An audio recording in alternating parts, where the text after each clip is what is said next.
Bonjour, nous sommes avec Papa Wali Danfaka, actuellement maire adjoint au Muro à la démocratie implicative et aux relations entre les services publics et les usagers, qui se lance dans la campagne des élections municipales qui se tiendront en mars 2026. Bonjour. Bonjour, Monsieur Delarin. Euh, Actuellement, vous êtes en poste donc à la mairie. Ça fait de nombreuses années que vous êtes élu, Depuis 2001, depuis 2001, avec François Monsieur Garret. Osgaret, depuis, qui va arrêter, il semblerait, qu'il ne se représentera pas. Pourquoi vous lancez-vous dans cette campagne après tant d'années déjà bien, comment dire, bien amorcées dans le monde politique de la ville des Mureaux? Merci.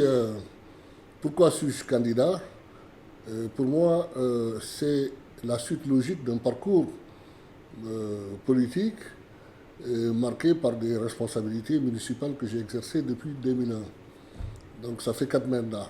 Durant ces 4 mandats, j'ai toujours été adjoint au maire, avec des délégations très importantes. Toutes les délégations sont importantes, cela dit, mais l'éducation, la santé, les grands travaux et aujourd'hui la participation des habitants sont quand même des délégations qui sont au cœur d'une politique municipale.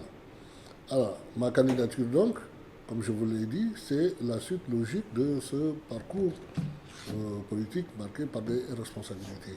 Ce qui fait que j'ai acquis de l'expérience et c'est cette expérience que je vais mettre à profit pour les Muriotins. Car je suis profondément convaincu que pour être maire des Mureaux, il faut avoir de l'expérience. De l'expérience, vous en avez. Vous avez participé à de Bien, nombreux projets sur la ville, bien sûr. dont, par exemple, là actuellement, nous sommes au pôle Molière, qui a Oui. été construit sous le mandat de François Garret, qui était sûr. un projet qui était demandé par la population, avec un pôle accueil enfance et des nouvelles écoles, dont un autre pôle, le pôle de Lagrange. Vous avez participé à des projets de ce genre. Vous êtes actuellement aussi en charge de la démocratie implicative, qui est une nouveauté sur le dernier mandat de François Garret. Donc vous avez de l'expérience, ça, il n'y a pas de problème. Mais si vous êtes élu, quel projet allez-vous continuer? Allez-vous amorcer ou allez-vous arrêter? D'accord. Alors, quel projet vais-je poursuivre? Il faut savoir qu'aujourd'hui, il y a des projets qui sont lancés, Oui. ce que j'appelle les grands projets structurants, des projets dont la réalisation nécessite du temps, Oui. 10 ans, 15 ans, etc. Donc ces projets sont en cours, bien entendu que je vais les poursuivre, je ne vais pas les arrêter. C'est le projet de la gare routière, par exemple. Oui, bien sûr. Voilà, Action cœur de ville. Action Cœur de Ville, l'éco-quartier, le pôle de Bêcheville, le campus, etc. Donc ces pôles, je vais bien entendu les poursuivre. Et naturellement, en les poursuivant, peut-être qu'il y aura des aménagements à faire, des réaménagements, mais je serai dans la poursuite de ces grands projets. Maintenant, en ce qui concerne ce que j'appelle le quotidien, que ce soit les politiques éducatives, les politiques sociales, etc., bien entendu que là, je vais imprimer ma marque. D'accord? C'est ainsi, par exemple, dans le domaine de l'éducation qui va être une priorité, si je suis élu, une priorité de mon mandat. Naturellement, je vais renforcer notre politique éducative, notamment sur le hors-temps scolaire, la prise en charge des enfants pour les préparer dans leur scolarité. Le soutien scolaire renforcé avec le tutorat, le mentorat, etc. Mais aussi sur le plan de l'enseignement supérieur, j'ai un projet qui me tient à cœur, c'est de faire des Mureaux une ville universitaire. Donc avec l'implantation d'une école d'ingénieurs ou d'un institut universitaire de technologie. Parce qu'il faut savoir que toutes les villes universitaires connaissent une attractivité, un dynamisme. Vous prenez le cas des villes nouvelles, Cergy, Saint-Quentin, Évry, etc. C'est parce qu'il y a eu des universités qui ont été implantées que ces villes ont connu l'attractivité qu'elles connaissent aujourd'hui. Parce que si vous avez une université, d'accord, un pôle universitaire, vous avez forcément des entreprises qui viennent, des start-up. Il y a tout un écosystème qui se met en place. Vous avez une vie culturelle dynamique, des conférences, etc. des expositions. Vous avez aussi des logements étudiants à construire. Vous voyez, il y a toute une vie culturelle, éducative, sportive qui se met en place. Et je pense que ça ne peut être que bénéfique pour les Mureaux. On pourrait par exemple citer comme exemple, puisque les Mureaux accueillent quand même le campus de formation du CHIM, Oui. enfin une partie, l'autre partie est à Poissy. Oui, Donc c'est un peu ce genre d'univers universitaire que vous voulez développer. oui, c'est dans cet esprit, Voilà, effectivement, c'est- avoir au bureau un pôle de formation. Vous avez bien fait de citer les métiers de la santé, et là aussi, ça va être axé sur les métiers du numérique, qui sont des secteurs d'avenir. Cybersécurité, intelligence artificielle, avec des applications dans différents domaines. Ce qui fait que forcément, vous aurez des entreprises, des start-up qui vont venir se greffer à cet établissement d'enseignement supérieur. En dehors de ces projets dans le cadre éducatif, avez-vous d'autres projets pour la ville? Ah oui. D'autres objectifs? Oui. Alors, mon objectif principal, effectivement, c'est de faire de notre ville une ville dynamique, attrayante. Alors, j'ai dit, par exemple, dans le domaine de la culture, j'ai un projet de construction d'une salle de spectacle qui sera une salle intermédiaire entre la microfolie qui ne fait que 100 places et le COSEC qui fait 1000 places. Je crois qu'entre les deux, on doit pouvoir avoir une salle de 400 places, d'accord, qui sera effectivement occupée par le spectacle vivant. Musique, théâtre, etc., etc. Je pense que ça aussi, c'est quelque chose qui est attendu au Miro. Et bien entendu aussi, quand je discute avec les jeunes, ils veulent un cinéma. Ils veulent un cinéma. Déjà, mais c'est vrai qu'il est Voilà. réduit. Voilà, il faut donc revoir notre cinéma pour en faire un cinéma plus attractif, D'accord. entre autres. Et puis bien sûr, avec l'arrivée des halls, il faut en profiter aussi pour booster notre centre-ville. Notre centre-ville aujourd'hui, il est en difficulté. Il n'y a pas de diversité commerciale. Hein. On voit aujourd'hui cette surimplantation de la restauration rapide, les kebabs et les coiffeurs.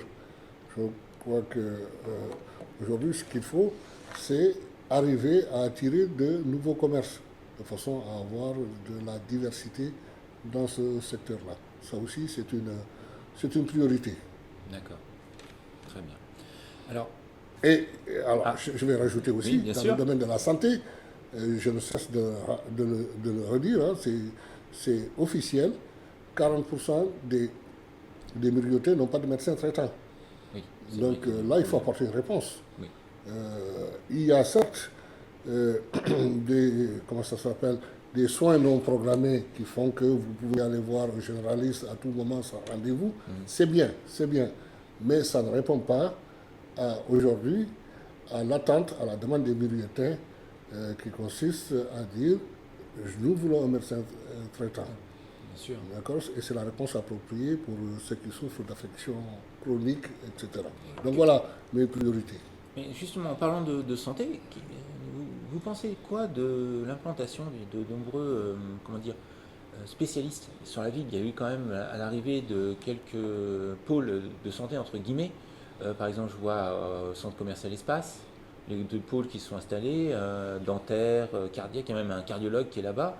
Et ça fait quand même des spécialistes qui reviennent un peu sur la ville, mais dans le cadre de structures privées. Qu'est-ce que vous en pensez? Alors, naturellement, l'arrivée de ces spécialistes, vous l'avez cité, cardiologue, gynécologue, Ouais, gynécologue. Oui. voilà, et l'ouverture de centres de santé par des privés. Bon, c'est vrai que c'est bien, on va pas cracher dessus, c'est bien, mais la priorité doit être aujourd'hui l'arrivée des généralistes, de façon à prendre en charge les Muriétains comme médecins traitants. Et c'est là le point faible. Et c'est là où il faut mettre le paquet. Et pour cela, il faut des locaux municipaux, d'accord, et ne pas le laisser au privé. la maison de santé que nous avons eue rue Aristide Briand, pourquoi aujourd'hui, voilà, les médecins en sont partis, c'est parce que ça relève d'une gestion privée. Et là, effectivement, il faudra une municipalisation des locaux. Très bien. C'est que comme ça qu'on pourra attirer des généralistes en leur assurant une certaine stabilité. D'accord. Je me souviens avoir assisté à une conférence Oui. sur la santé muraux, avec le département qui parlait de s'impliquer dans la création de maisons de santé. C'en est où au niveau de la ville? Alors, il faut dire qu'au bureau, nous avons eu raison trop tôt. Avant que le département ne s'engage dans la construction de maisons de santé, nous avions déjà ce projet-là. J'étais élu à la santé, j'ai travaillé avec les professionnels. Je rends hommage d'ailleurs à un médecin généraliste qui est pionnier dans ce domaine, c'est le docteur Arnaud Témoin, qui s'est beaucoup investi avec ses collègues. Et sa compagne, sa femme, le docteur Marie-Hélène Sartin, qui ont été les précurseurs. Et la dernière étape, c'était la question des locaux qui se posait.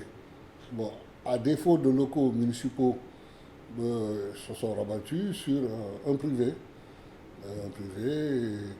Et le privé, vous savez que le privé, il est là aussi pour rentabiliser. Bien sûr. Et donc les médecins ont pensé que voilà, c'était plus tenable. Beaucoup sont partis. Et il y a une maison de santé aux musiciens, mais les locaux sont très étroits. Donc il va falloir relancer ce projet. Sauf qu'entre-temps, le département, vu les difficultés au niveau de ses finances, a arrêté la construction de maisons de santé. D'accord. Alors, j'ose espérer que dans les années à venir, que le département voilà, portera une attention particulière pour la situation des Mureaux.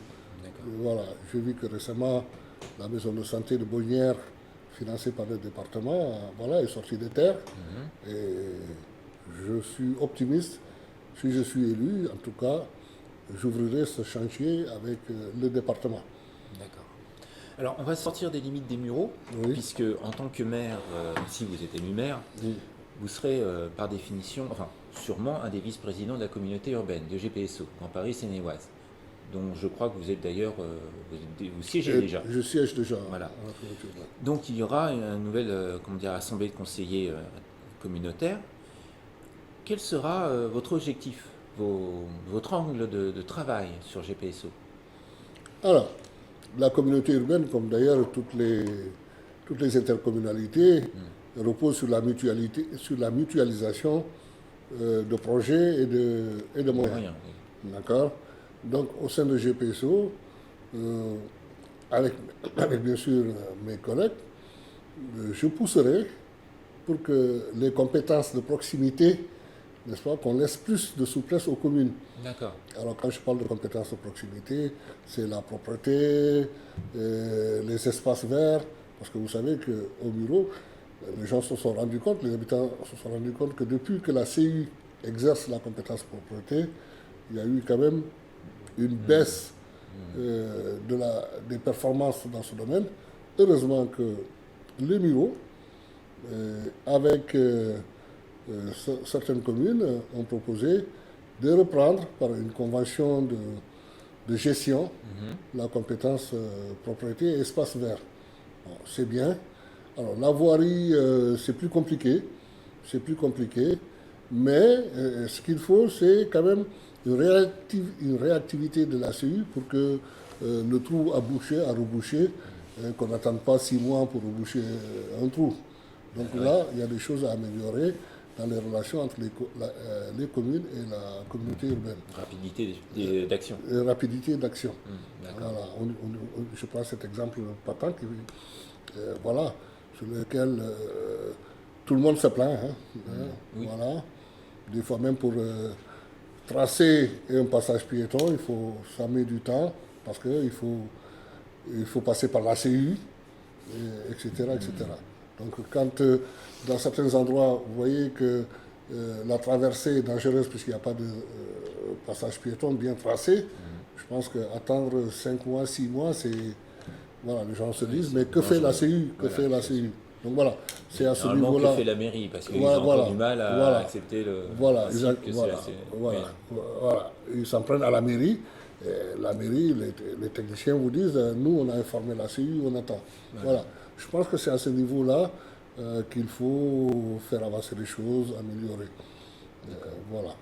Ok, très bien. Pour terminer cette interview, excusez-moi, je vous laisse la possibilité de donner l'argument ou les arguments qui, pour vous, vont faire que les habitants des Mureaux vont voter pour vous. Alors, je vais vous donner plusieurs arguments. Voilà.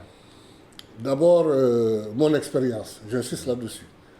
Je connais le fonctionnement d'une mairie. Je le connais très bien, je dirais même trop bien. Et j'ai un bon projet. Le projet, les gens ont un programme.